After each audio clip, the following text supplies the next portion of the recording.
13e sommet de l'Organisation de la coopération islamique se tient à Istanbul. Le président de la République, Alassane Ouattara, est arrivé aujourd'hui en Turquie où il prendra part à la rencontre.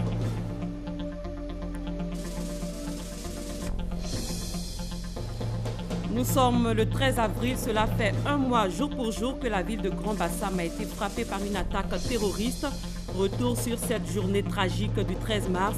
Dans ce journal, nous retracerons les faits avant de nous intéresser à l'évolution de l'enquête relative au drame. Bonsoir et bienvenue dans cette édition. Le président de la République, Alassane Ouattara, est arrivé cet après-midi à Ankara, en Turquie. Le chef de l'État va prendre part au 13e sommet de l'Organisation de la coopération islamique. Le point de notre envoyé spécial en Turquie, Viviane Naïm. Après Paris, où il a pris part à la grande rencontre dénommée le Forum des marchés émergents le lundi 11 et mardi 12 avril au siège de la Banque de France, le président de la République, Alassane Ouattara, est arrivé ce mercredi 13 avril à Istanbul, capitale économique de la Turquie, pour participer au 13e sommet de la conférence de l'Organisation de la coopération islamique qui s'ouvre ce jeudi 14 avril dans la deuxième ville de la Turquie.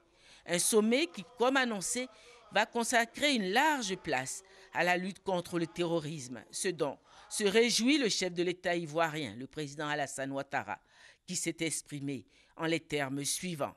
Ce sommet est important pour le monde musulman, qui doit réaffirmer haut et fort son opposition au terrorisme et que l'islam est une religion de paix et de solidarité. Invité par le secrétaire général de l'OCI, dont le siège est installé à Jeddah, en Arabie Saoudite, et également par le président de la République de Turquie, le président Recep Tayyip Erdogan. Après la visite d'État du chef de l'État ivoirien dans ce pays au cours de l'année 2015, puis la récente visite officielle en Côte d'Ivoire du président Recep Tayyip Erdogan du 28 au 29 février 2016, la présence une nouvelle fois en Turquie du chef de l'État ivoirien vient renforcer une fois de plus l'amitié et la coopération entre les deux pays. Au cours de son séjour, le chef de l'État ivoirien s'entretiendra avec son homologue de la Turquie.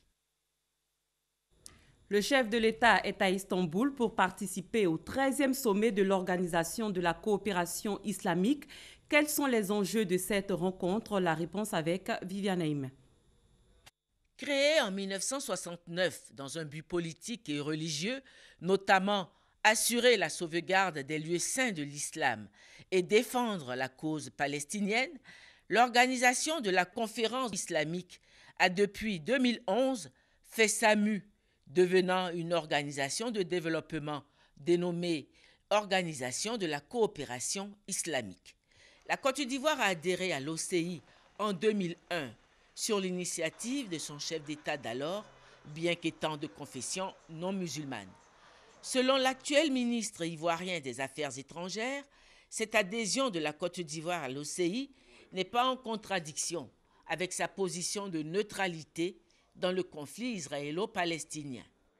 La Côte d'Ivoire, depuis le président Houphouët, est l'ami de tous, l'ennemi de personne. Nous sommes à l'Organisation de la coopération islamique aussi parce que nous y avons adhéré. Nous partageons la vision qui y est développée de solidarité, de partage entre les États, de fraternité. Nous y sommes parce que nous avons une communauté importante de musulmans. Nous avons des gens qui pratiquent cette religion et toutes ces raisons ont amené la Côte d'Ivoire à adhérer donc à l'Organisation de la coopération islamique avec bien d'autres pays africains. Je voudrais vous dire que quand vous prenez l'Afrique de l'Ouest, nous avons au moins les 2/3 des pays de la CEDEAO qui sont membres de l'OCI. Désormais, organisation de coopération, l'OCI, à travers ses institutions financières, la Banque islamique de développement et le Fonds de solidarité islamique, apporte un appui important à la Côte d'Ivoire depuis la fin de la crise qu'elle a connue. De même, face à la grave menace du terrorisme dans le monde, l'OCI devient aussi un moyen de coopération efficace dans la lutte contre ce fléau. L'OCI a d'abord un cadre politique d'échange. Vous savez tous que nous venons d'être frappés par le terrorisme et la lutte justement contre le terrorisme au cœur des débats au niveau de l'OCI ces derniers temps. Plusieurs pays donc de l'organisation, pays membres de l'organisation ont été touchés par ce fléau. Donc la mutualisation des moyens, il y a l'organisation donc de la riposte qui fait l'objet de débats et c'est un point important donc du sommet qui s'ouvre dans la capitale économique turque. Je voudrais également, c'est un sommet important, le président de la République a tenu à y prendre part pour apporter la contribution de la Côte d'Ivoire au dialogue qui est en cours. Il y a donc depuis le dernier sommet le dialogue à l'intérieur de l'islam qui a été engagé par le roi d'Arabie Saoudite et cela va permettre certainement de faire baisser la tension. Vous savez, quand les courants religieux, quelquefois, c'est sans raison une tension forte qui donc impacte sur l'ensemble de la communauté musulmane, mais aussi sur les États et sur les questions de sécurité. C'est pour cela que la présence du président de la République ici va être importante pour apporter la voix de la Côte d'Ivoire, qui est une voix de paix, d'union, de rassemblement. Coopération en matière de lutte contre le terrorisme, ce 13e sommet de la conférence de l'Organisation de la coopération islamique qui s'ouvre ce jeudi 14 avril à Istanbul a choisi pour thème « Unité et solidarité pour la justice et la paix ». Le président de la conférence consultative politique du peuple chinois, l'équivalent du Sénat, Yu Zhengsheng, a entamé une visite officielle aujourd'hui en Côte d'Ivoire. Il a été accueilli à l'aéroport Félix Houphouët-Boigny par le chef du Parlement ivoirien. Au cours de sa visite officielle en Côte d'Ivoire, Yu Zhengsheng sera reçu samedi par le président de la République. Jeudi, il aura une séance de travail au palais de l'Assemblée nationale avec Guillaume Kibafori-Soro, le président du Parlement ivoirien. Le ministre des Affaires étrangères de Congo-Brazzaville est à Abidjan. Il a échangé aujourd'hui avec le ministre d'État, ministre de l'Intérieur et de la Sécurité, Ahmed Bakayoko. Claude Gakoso est venu transmettre une invitation adressée au président de la République Alassane Ouattara pour l'investiture du président réélu Sassou Nguesso. Ce sera le 16 avril prochain. Chaude poignée de main cet après-midi entre Ahmed Bakayoko, ministre d'État, ministre de l'Intérieur et de la Sécurité, et Jean-Claude Gakoso, ministre des Affaires étrangères du Congo-Brazzaville. L'envoyé du président Denis Sassou Nguesso est porteur d'une invitation adressée au président de la République, Alassane Ouattara. Le président réélu à près de 60% à la présidentielle congolaise recevra la plénitude de son pouvoir le 16 avril prochain. Il a souhaité avoir son frère Alassane Ouattara à ses côtés. Une invitation, on peut l'envoyer par les nouveaux réseaux, les technologies actuelles de communication, mais le président Sassou a tenu à ce que je vienne ici personnellement porter cette invitation. Je souhaite avoir à ses côtés ses meilleurs amis, ses vrais frères, au nombre desquels son Excellence, Monsieur le Président Alassane Ouattara. Les deux hommes ont aussi parlé de la coopération qui lie leurs deux pays. Cette coopération s'est davantage renforcée avec l'ouverture en mai 2014 de l'ambassade du Congo-Brazzaville à Abidjan. En novembre 2015, le président congolais Denis Sassou Nguesso était en Côte d'Ivoire pour une visite privée. Son homologue ivoirien Alassane Ouattara lui s'est rendu un peu plus tôt à Brazzaville, en juin 2013. Les syndicats d'enseignants ont levé le mot d'ordre de grève de 72 heures après une rencontre avec le ministre de la fonction publique, Abinan Pascal. Les syndicats réclament le paiement des arriérés d'indemnisation de logement ainsi que le déblocage de leur avancement. Les propos de leur porte-parole ont été recueillis par Patricia Omouetia. Il s'agit principalement de la question du paiement du stock des arriérés, qui est d'une part à l'indemnité de logement et de l'autre à la bonification indiciaire. Il s'agit de la question des omis du déblocage des avancements. Mais sur cette question, je voudrais dire que M. le ministre nous a donné l'assurance. Cette fin de mois, déjà 400 dossiers ont été traités et seront passés en paiement. Pour l'ensemble des autres dossiers, au fur et à mesure, les camarades vont connaître leur paiement, bien entendu avec le rappel y afférent. Notre grève était sur 2 jours. Les 2 jours sont arrivés à expiration. Donc dès demain, nous reprenons les cours, mais il appartient maintenant au gouvernement de faire diligence pour qu'un autre arrêt ne vienne pas perturber le bon déroulement de l'année scolaire. 13 avril 2016, cela fait un mois que la cité balnéaire de Grand Bassam a été frappée par une attaque terroriste. La première dans l'histoire de la Côte d'Ivoire, l'attentat a fait près de 20 morts et une trentaine de blessés. C'est un devoir de mémoire. Nous avons décidé de retracer les faits en vue de faire toute la lumière sur cet événement tragique. 13 mars 2016, 13h. Sur la plage de Grand Bassam, à une trentaine de kilomètres d'Abidjan, l'ambiance des jours ensoleillés. Des rires, de la musique, des jeux dans la mer bleue. Soudain, des tirs. Des individus armés ouvrent le feu. Sur leur passage, plusieurs corps s'écroulent inertes. Ils sont touchés par des balles de Kalachnikov. C'est la débandade. Pour la première fois en Côte d'Ivoire, le terrorisme vient de frapper.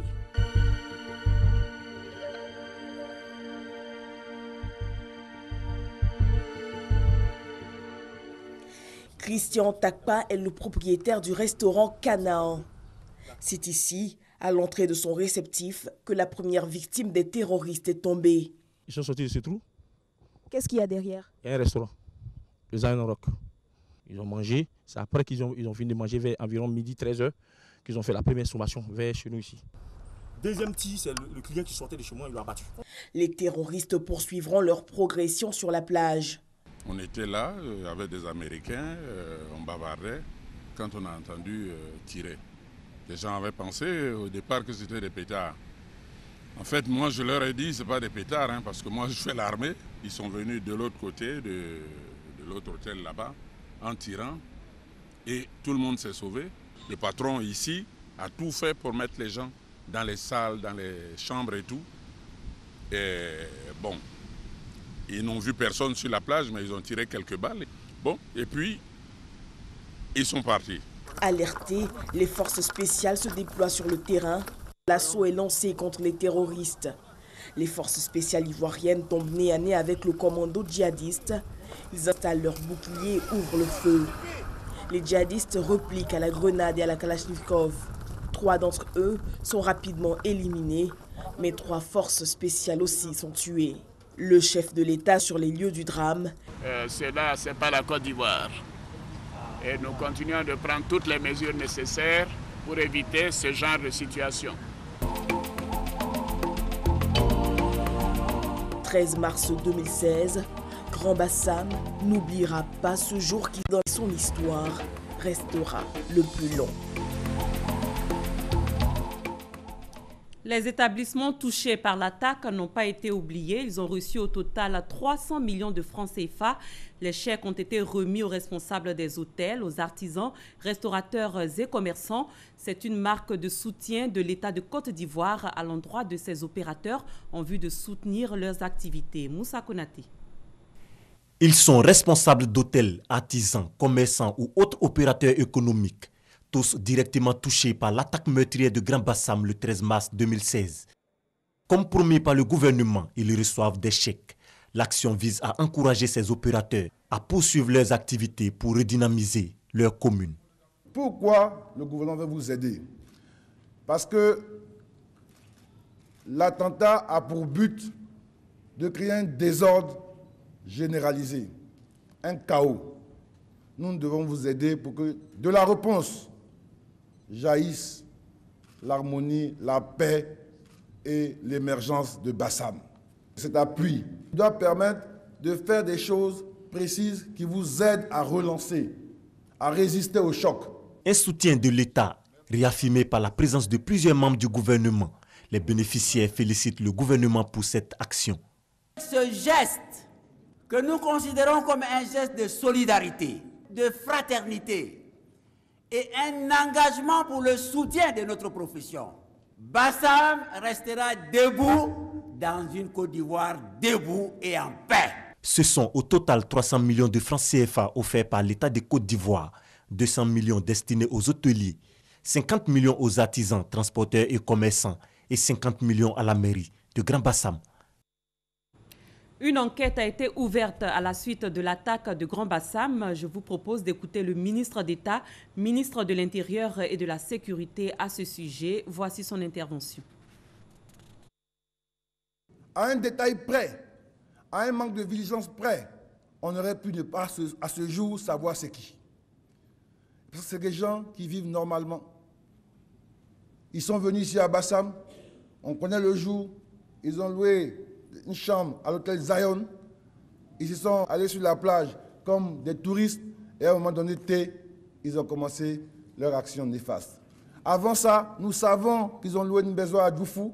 Nous avons vu la maison, une petite villa pour 6 personnes. Nous savons quand ils sont rentrés avec quelle voiture. Parce que nos agents ont fait un travail minutieux qui a permis même d'arrêter déjà au Mali 2 personnes qui étaient là et qui sont reparties en temps. Qui ont donné les détails sur la préparation. Parce que ce que vous devez comprendre, c'est que si on n'avait pas trouvé ces gens, ou la piste, ou les noms des personnes, mais ces personnes-là, après une semaine, c'est ce qu'ils appellent les cellules dormantes. On a frappé, on passe devant nous, on ne nous connaît pas, donc on prépare la prochaine étape, c'est un autre attentat encore plus dévastateur. Or, cela nous a permis donc de commencer à démonter ce qu'on peut appeler leurs cellules dormantes. L'enquête se poursuit. Elle a été menée par le procureur de la République. Il annonce que 18 personnes sont désormais inculpées pour plusieurs chefs d'accusation. Kunta Dalla, le principal suspect recherché de l'attaque, est toujours recherché. Un mois après l'attentat, le procureur de la République, Adou Richard, fait le point des investigations. Gabriel Zani. Il se nomme Kunta Dalla, le principal suspect recherché dans l'enquête sur l'attaque de Grand Bassam qui a fait 19 morts et plusieurs blessés le 13 mars dernier. Des complices ayant prêté main forte à l'homme ont été arrêtés. 16 personnes dans le cadre de cette attaque-là ont été déjà conduites devant les juridictions, ont été inculpées par le magistrat instructeur et qui a également inculpé 2 personnes. Donc aujourd'hui, nous sommes à 18 personnes inculpées qui sont actuellement dans nos maisons d'arrêt et de correction. Ces personnes sont inculpées pour assassinat, tentative d'assassinat, d'actes de terrorisme, détention illégale d'armes et de munitions de guerre, recel de malfaiteurs, coups et blessures volontaires par arme à feu. Suite aux investigations, 3 personnes ont été identifiées comme ayant fourni la logistique d'attaque. Visées par des mandats d'arrêt internationaux, 2 d'entre elles, dont Ibrahim Ould Mohamed et Midi Sodak Diko, ont été appréhendées par les autorités maliennes. Seul continue de courir Kunta Dalla, présenté comme le cerveau des attaques de Grand Bassam. Nous avons eu accès à sa carte nationale d'identité, mais nous savons également, comme AQMI a revendiqué l'attaque de Grand Bassam, nous savons qu'il fait partie de cette branche-là. Il a été logé par des personnes, on lui a fourni le gîte, le couvert, il allait en repérage des lieux, il a vraiment pris le temps d'identifier les sites d'attaque, de faire venir les combattants qui sont passés à l'action. Il a bénéficié de plusieurs complicités parce que ces derniers ont eu, à un moment ou à un autre, des coups de fil téléphoniques avec lui, ont eu des contacts avec lui, lui ont fourni toute la logistique qu'il fallait. Mais il faut reconnaître que ce Kunta est venu lui-même avec également les armes qui ont servi. Alors que se multiplient les fouilles systématiques à l'entrée des centres commerciaux, des administrations et autres lieux très fréquentés, le procureur de la République appelle à la vigilance.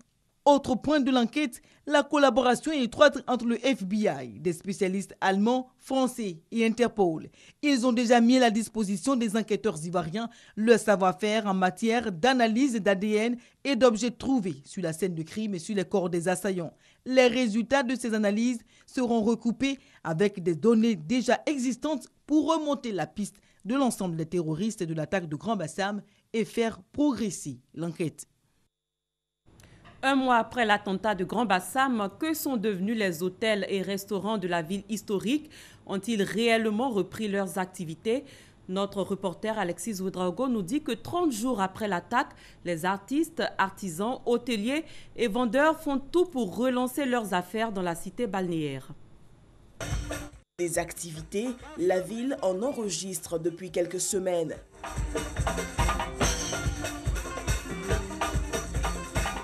Séminaires, ateliers et autres manifestations culturelles. En fin de semaine, c'est l'artiste Frédéric Ewimewe que nous rencontrons à l'Étoile du Sud.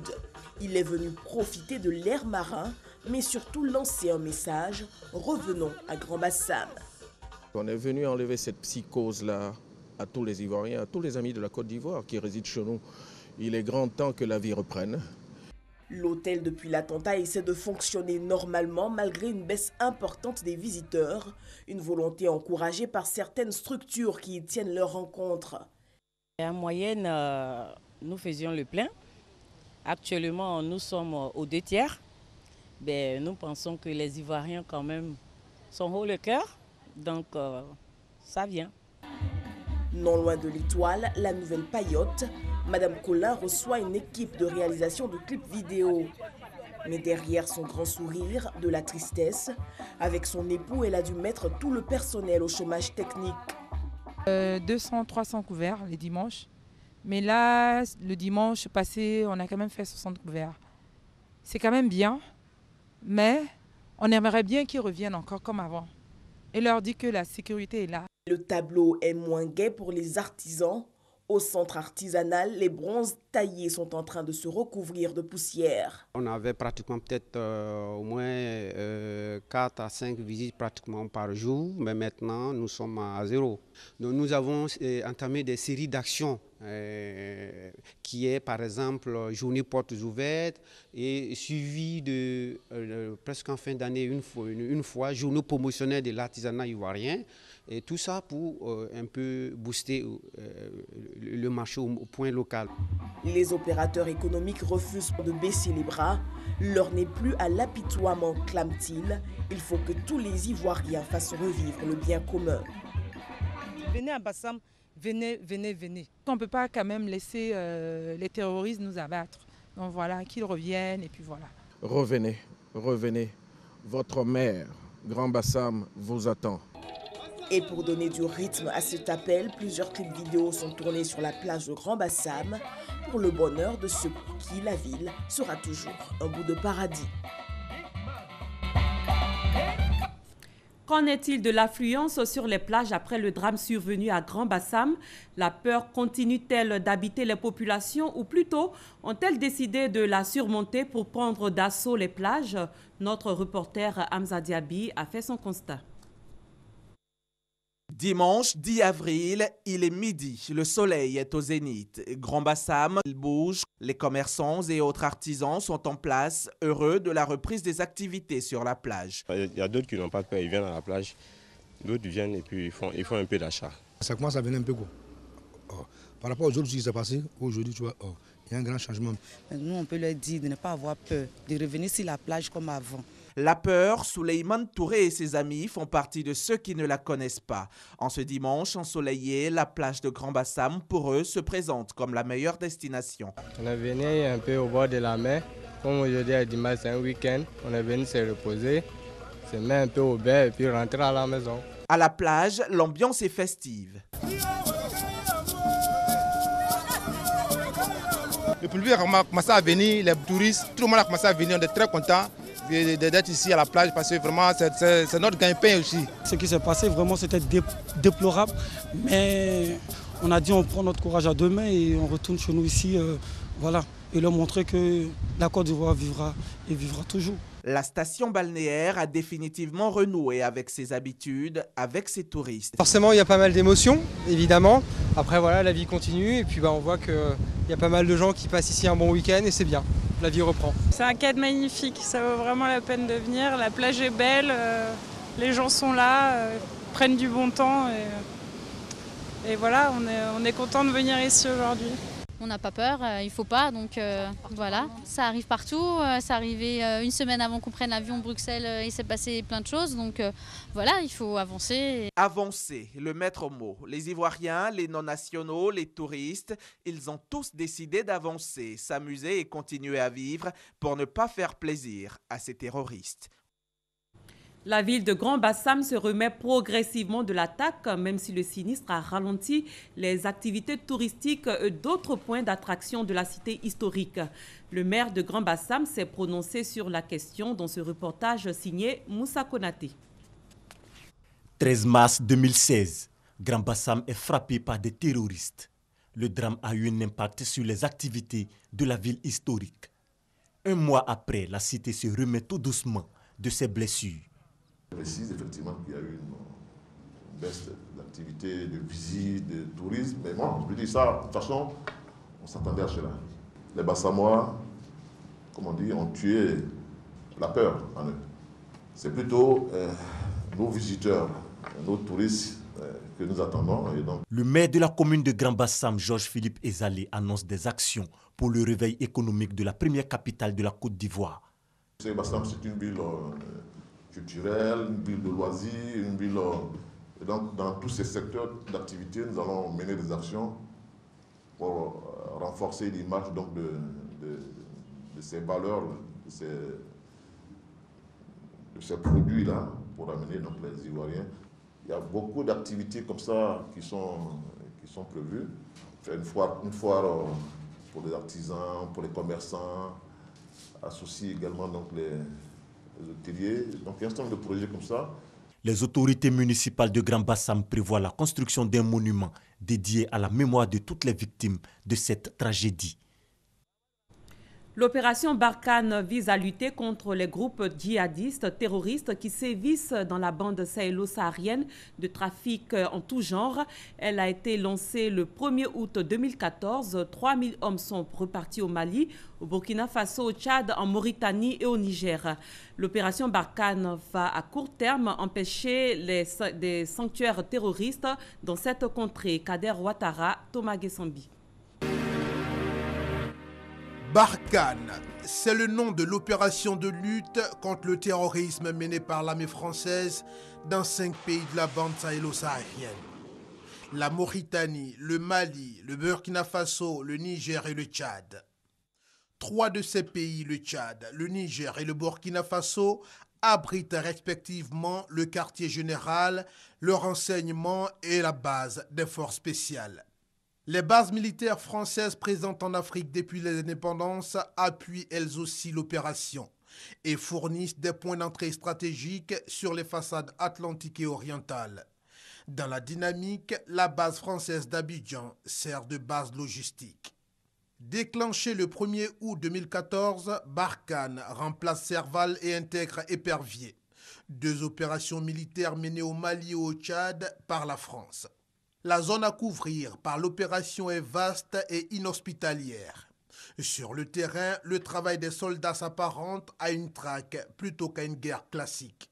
L'opération, dont l'objectif est d'éviter une jonction des différents foyers de terrorisme qui pourrait à terme déboucher sur l'instauration d'un califat dans le Sahel, vise aussi à réduire et à neutraliser les groupes armés terroristes qui sévissent dans la région. Pour réussir, l'opération Barkhane s'appuie sur de grands moyens logistiques et humains. 3000 soldats, 6 avions de chasse, 3 drones, 20 hélicoptères de combat, 10 avions de transport et 200 véhicules militaires blindés. Le dispositif n'est pas figé. Les forces peuvent être déployées en fonction de la menace. Plus d'un an après, Barkhane a permis de débusquer 150 caches d'armes, détruit 25 véhicules, 80 appareils électroniques et 20 tonnes de munitions appartenant aux groupes djihadistes. Dans ce contexte de guerre asymétrique, les pays africains ont tout à gagner dans la coopération militaire et dans l'échange de renseignements. Dans le cadre de l'opération Barkhane, 2 soldats français sont décédés après la mort d'un de leurs collègues la veille. Leur véhicule a été touché hier par l'explosion d'une mine dans le nord du Mali, où la France intervient militairement depuis début 2013. Un hommage national sera rendu aux militaires disparus la semaine prochaine en présence du président français François Hollande, selon l'Élysée. Les mines constituent aujourd'hui le principal danger auquel sont confrontés les militaires français sur place. Les discussions de paix intersyriennes ont repris aujourd'hui à Genève pour un nouveau round destiné à mettre fin à un conflit vieux de 5 ans qui a fait plus de 270 000 morts et déplacé des millions de personnes. 2 séries de négociations ont déjà été organisées sous l'égide des Nations Unies, connues sous le nom de Genève 1 en 2012 et Genève 2 en 2014, mais sans produire de résultats. Au Brésil, le processus de destitution de la présidente Dilma Rousseff est en marche.